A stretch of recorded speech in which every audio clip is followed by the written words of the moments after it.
started.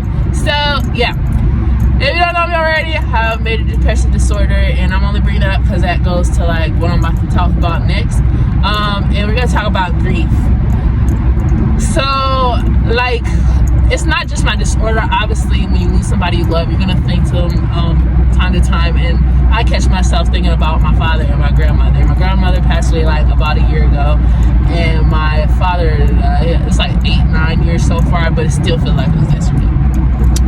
And the thing is, I just noticed like grief is not just always losing somebody to death and not being able to see them again, but it's more like, it's even like when you lose a friend, lose a family member, not from death, but more like connections cut. And I know me personally, I care about people so deeply, and I feel like I grieve a lot, and not even for just people. Like, I grieve for my friends, my family, sometimes animals, plants, and stuff like that. Like, I've literally gaslighted myself where I can't even eat meat no more, and if I eat it, I just feel like crying because I'm like, damn, this is somebody's baby goat.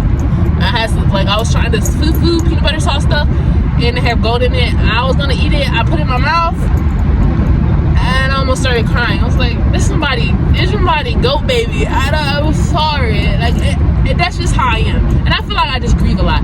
So that was like, let's talk about that, because that's something I do thinking about a lot, because grief comes in so many forms and people handle it so many different ways. So my point of this video is more like maybe just reminding everybody they're not alone. Like, grief is a very common thing, and no matter how common it is, it's always going to be just, it hurts. It does.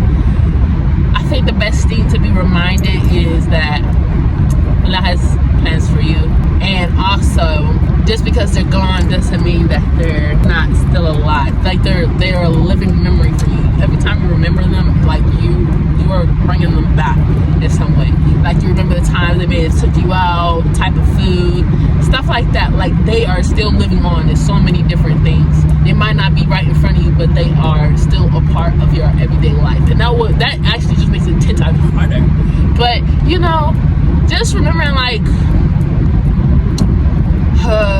that you got the chance to see them. I learned from it and learn to appreciate the next person. Because I know one of my friends, the biggest problem I had, I do not appreciate them, or like I appreciate them. I show them that I love them. They can feel it, they know it, and everything.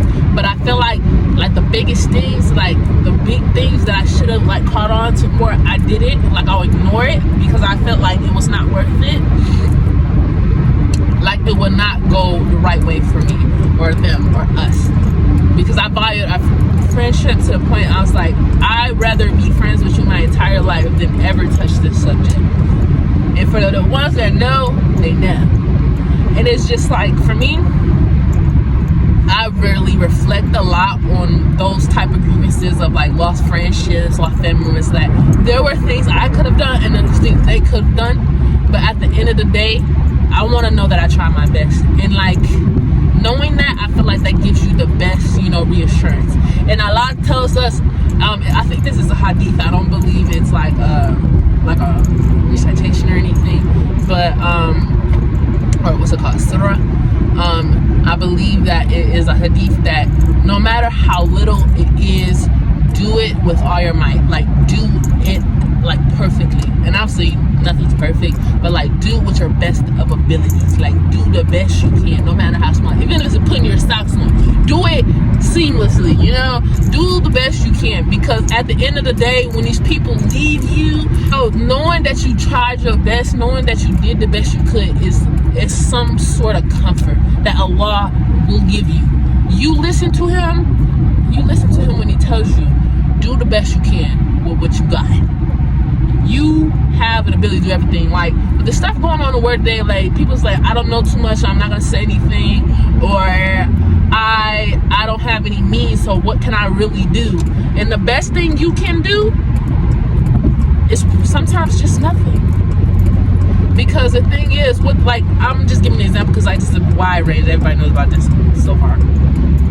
Like, with the people like in Gaza and stuff, and the donating and stuff, $1, $5, that's enough. If you ain't got that, the best you can do, don't eat at the places that support it.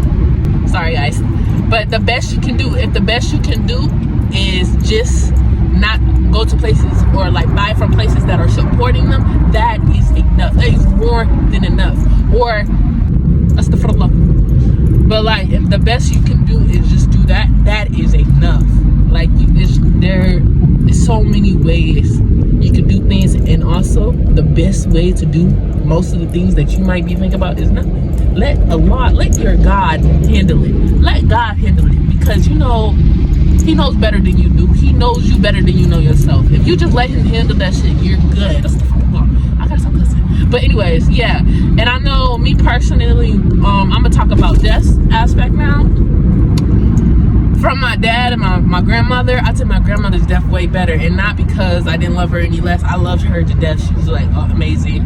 And out of the 4 grandmas I got, the 2 that I actually consider my grandmas, they're not even related to me. Like, they're strong bonds that I had, and that did affect me a lot. But the thing is, I took it way better than my dad, because first I was really young, my first like really conception of death, and I had to deal with it alone. And on top of that, the thing I kept pestering on the most, did I tell him I loved him?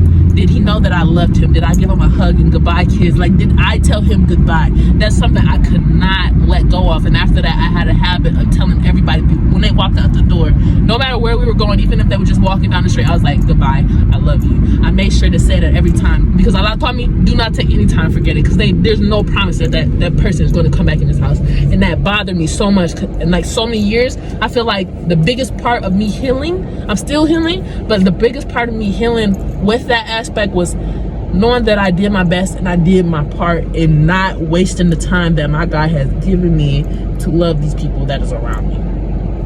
Like, and that's something I held on to so long, and I think that was the biggest thing that was holding me back from, like, before I couldn't even mention his name without bawling my eyes out. Like, that's how bad it was. And now that took me like 7 years to do that after.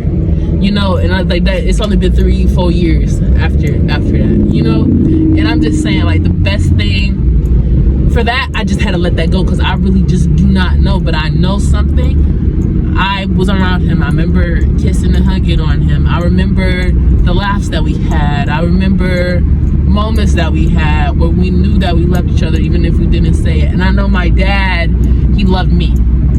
And that's something that I just had to hold on to. And I also know that Allah, trust in Allah, that he's okay, that I'm going to be okay, and that it's just another test that I had to endure, and that I will inshallah unite with him in that hereafter, you know. And with my grandma, it was around the same thing. But the thing is, because of that experience I had, I didn't take my chances for granted. I remember exactly that I gave her a hug and kiss before I seen her. She died a week after I seen her. I live in Ohio, she lives in Michigan, and we went to visit her. Our entire family was together. We all got to say I love you and hug her. And that, alhamdulillah for it, because that is something I would have been held on, because I have a big problem. It's like I want them to know that I love them, because I have a trouble expressing my emotions, because I just kind of shut them off after my dad.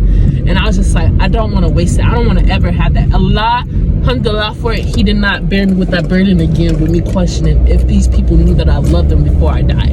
And then I have all these old text messages, and I remember from the last time I seen her, I believe that she knows I loved her. And I had a competition, like not too far from that week too, that she went to. She bawled her eyes out and told me how much she loved me, and I told her how much I loved her, and how proud of me she was. And I got that, and alhamdulillah for it, because that is something that made it so much easier to accept that what happened. I was able on her what's it called, funeral day, I was able to smile. There's no way that I would be able to do that if I hadn't got prepared for that with healing with my dad. And alhamdulillah that he made me strong enough to be able to handle that, because in this point of my life, me breaking down, it's just would not have been good. I'm glad I did not. I was able to smile, I was able to dance. I was like, this is not a sad homegirl. This is not a sad thing. This is a happy thing, because she is free of pain and hurt. Because I know she came to me for something. She had problems and stuff that was weighing on her heart and stuff, she doesn't have to deal with that no more. And life is, this dunya is test. It's all a test, and she's free from that now. And I'm glad that she was able to. She lived her life out. I think she was an elderly. She was not old, but she was not young at all. But yeah, but she was able to live. She went to karaoke like every day, every week. She took me with her. That was our type of thing. And she ate out loud. She had friends. She had her little workplace. She had her community. She had all of that before she died. She experienced. She traveled, you know.